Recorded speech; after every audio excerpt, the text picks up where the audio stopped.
Araw-araw na pagbasa ng Biblia, araw 189. Lumang Tipan, 2 Kings 16, 2 Kings 17. Sa ika-17 taon ni Peka anak ni Remalias, si Ahaz anak ni Jotam hari ng Juda ay nagsimulang maghari. 20 taong gulang si Ahaz nang magsimulang maghari, at siya ay 16 na taong naghari sa Jerusalem. Hindi niya ginawa ang matuwid sa paningin ni Yahweh kanyang Diyos, tulad sa ginawa ni David kanyang ninuno. Sa halip, nilakaran niya ang landas ng mga hari ng Israel. Sa katunayan, sinunog niya ang kanyang anak bilang isang handog na sinusunog, ayon sa nakasusuklam na mga kaugalian ng mga bansa, na itinaboy ni Yahweh sa harapan ng mamamayan ng Israel. Naghandog siya ng mga alay at nagsunog ng insenso sa matataas na lugar, sa tuktok ng burol, at sa lilam ng bawat luntiang puno.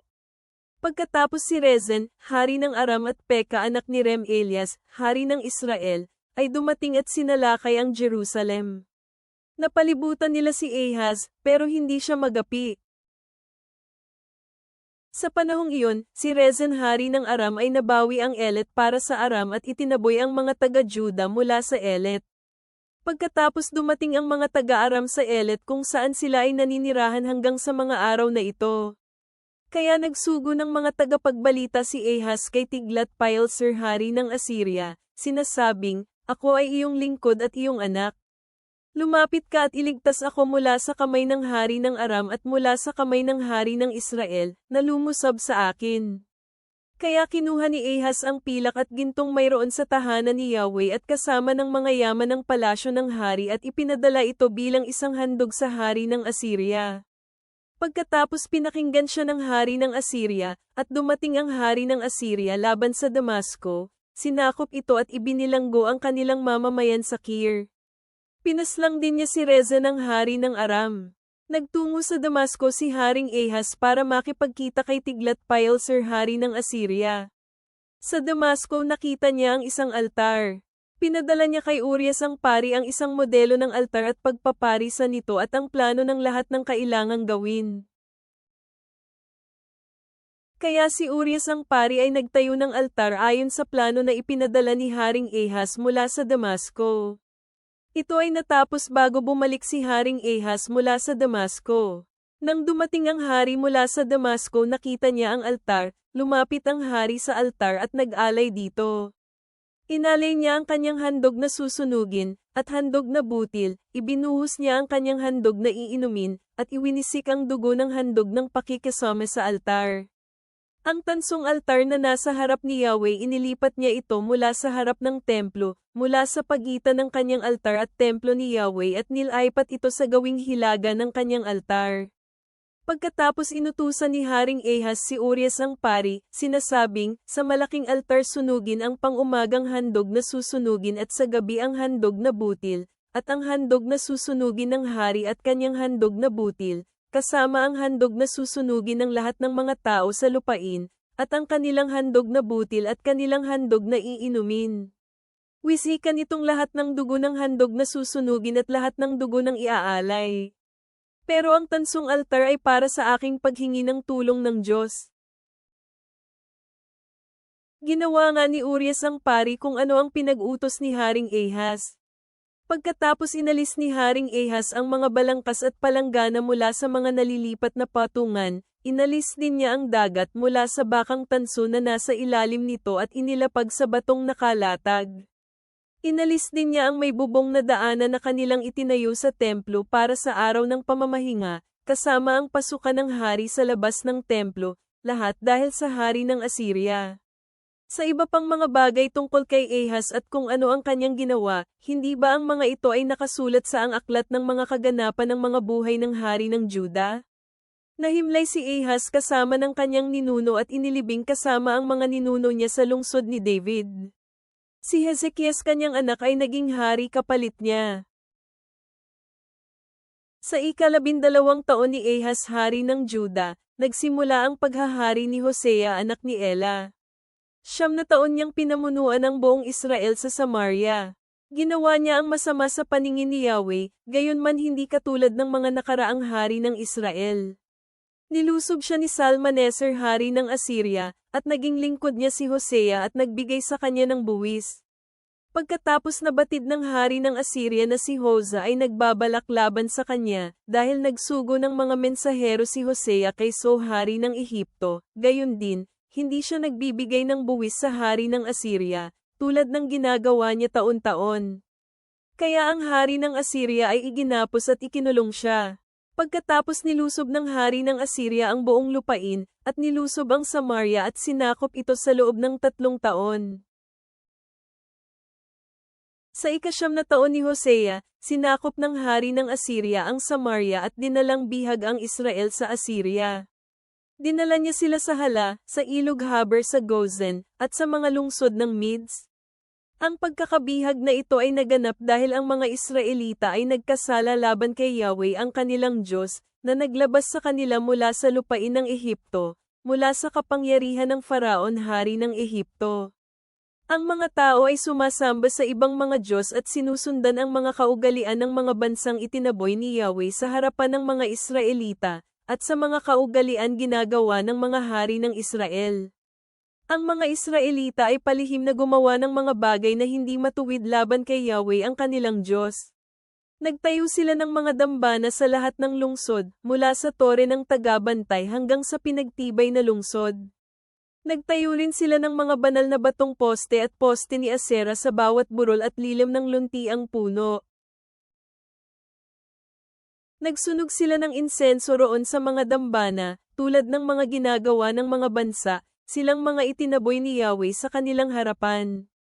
Nagsagawa ang mga Israelita ng mga masasamang bagay na nagpagalit kay Yahweh, sumamba sila sa Diyos-Diyosan, na sinabi ni Yahweh sa kanila, huwag ninyo itong gagawin.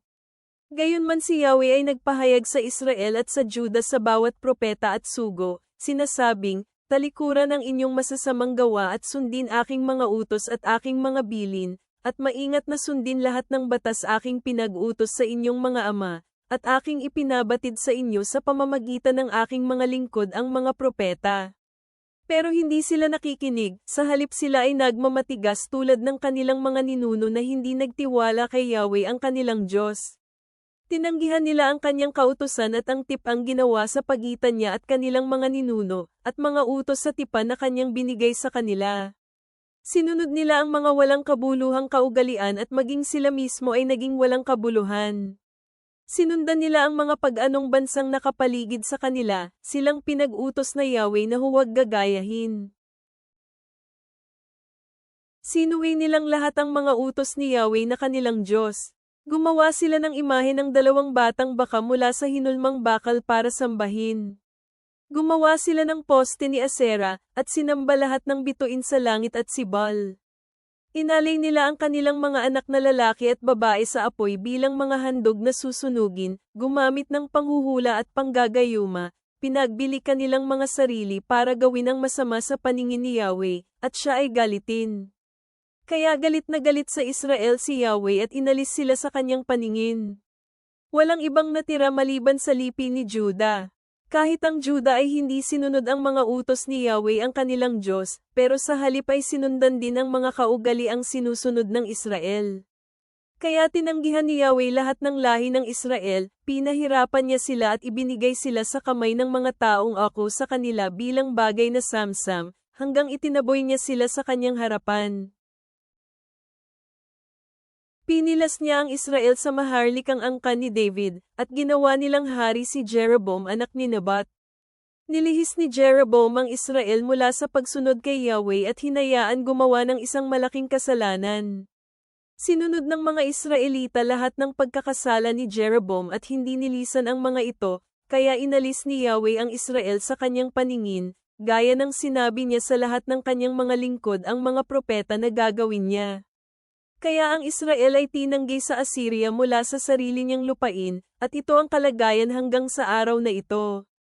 Nagdala ng mga tao ang hari ng Assyria mula Babylonia at mula Kata, at mula Ava, at mula Hamat at Sepharvaim, at inilagay sila sa mga lungsod ng Samaria kapalit ng mga Israelita.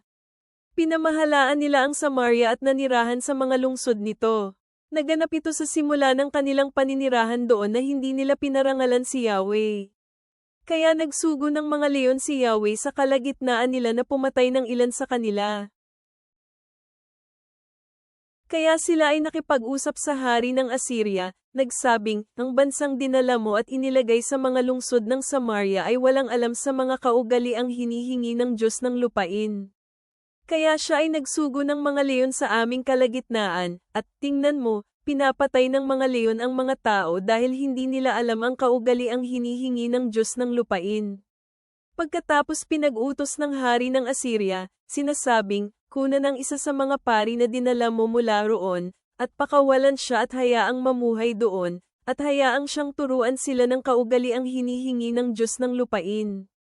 Kaya ang isang pari na kanilang dinala mula sa Samaria ay dumating at namuhay sa Bethel, sila ay tinuruan niya kung paano nila dapat pararangalan si Yahweh. Ang bawat katutubo ay gumagawa ng kanilang sariling Diyos, at nilalagay sila sa mga dambana na ginawa ng mga Samaritano bawat katutubo sa mga lungsod kung saan sila naninirahan. Ginawa ng taga-Babilonya si Sukkot-Benet, ginawa ng taga-Kut si Nergal, ginawa ng taga-Hamet si Asima. Ginawa ng mga awit si Nibhas at Tartak, at sinunog ng mga Sepharvita ang kanilang mga anak kay Adramelech at Anammelech, ang mga Diyos ng mga Sepharvita. Pinarangalan din nila si Yahweh, at nagtalaga mula sa kanilang sarili ng mga pari sa mga matataas na lugar, na nag-aalay para sa kanila sa templo sa mga dambana. Pinarangalan nila si Yahweh at sumamba rin sa kanilang mga Diyos, sa kaugalian ng mga bansa pinanggalingan nila. Sa mga araw na ito nanatili sila sa kanilang sinaunang kaugalian. Hindi nila pinararangalan si Yahweh, nisundin nila ang mga bilin, atas, ang batas, o ang utos na ibinigay ni Yahweh sa bayan ni Jacob na siyang pinangalan ng Israel at sa kanila nakipagtipan si Yahweh at inutusan sila, huwag ninyong katatakutan ang ibang mga Diyos, ni yuyukod sa mga iyon, ni sasambahin sila, ni mag-aalay sa kanila. Pero si Yahweh, na naglabas sa inyo mula sa lupain ng Ehipto nang may dakilang kapangyarihan at isang nakataas na kamay, ay siyang ninyong pararangalan, sa kanya kayo magpapatira pa, at mag-aalay. Ang mga kautusan at mga atas, ang batas at ang mga utos na sinulat niya sa inyo, ay dapat ninyong sundin magpakailanman. Kaya hindi ninyo dapat katakutan ng ibang mga Diyos, at ang tip ang ginawa ko sa inyo, ay hindi ninyo makalilimutan, at hindi ninyo pararangalan ng ibang mga Diyos. Pero si Yahweh inyong Diyos ay siyang ninyong pararangalan. Siya ang magliligtas sa iyo mula sa kapangyarihan ng inyong mga kaaway. Hindi sila makikinig, dahil patuloy nilang ginagawa ang ginawa nila dati. Kaya may takot ang mga bansang ito kay Yahweh at sinamba rin ang kanilang mga inukit na imahe, at ganoon din ang ginawa ng kanilang mga anak tulad ng ginawa ng kanilang mga apo. Nagpapatuloy sila sa ginawa ng kanilang ninuno hanggang sa araw na ito. Bagong Tipan. Acts 26, 24 hanggang 32. Acts 27:1-12. Nang matapos ni Pablo ang kanyang pagtatanggol, sinabi ni Festo sa malakas na tinig, Pablo, nababaliw ka, ang napakaraming natutunan mo ang nagpapabaliw sa'yo. Ngunit sinabi ni Pablo, hindi ako nababaliw, kagalang-galang na Festo, ngunit nilakasan ko ang aking loob na magpahayag ng mga salita ng katotohanan at kahinahunan.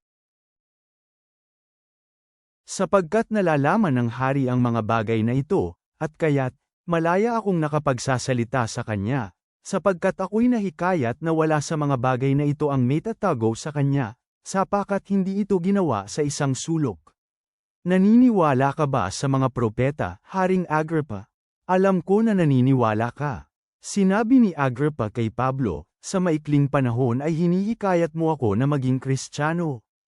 Sinabi ni Pablo, ipinanalangin ko sa Diyos na kahit sa maikli o mahabang panahon, hindi lang ikaw, kundi sa lahat ng nakikinig sa akin ngayon, ay maging katulad ko, ngunit maliban sa mga kaidnang ito.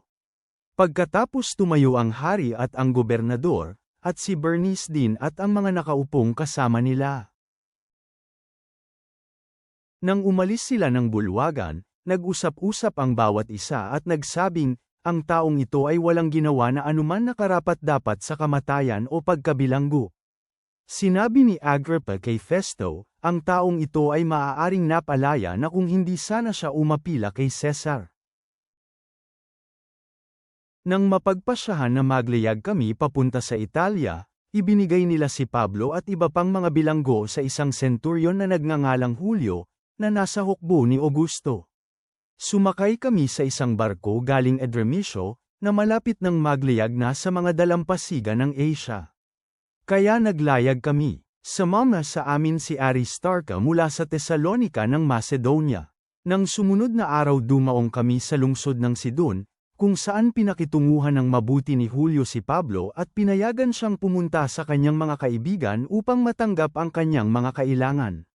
Mula roon, pumunta kami sa dagat at naglayag sa palibot ng isla ng Chipre na nakublihan mula sa hangin, sapagkat ang hangin ay pasalungat sa amin.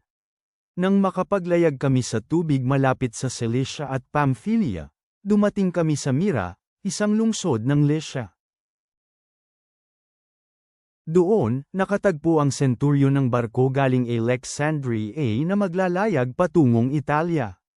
Isinakay niya kami dito. Nang makapaglayag kaming may kabagalan ng maraming araw at sa wakas nang makarating kaming may kahirapan malapit sa Sinido, hindi kami pinahintulutan ng hangin na makapunta sa direksyon na yon.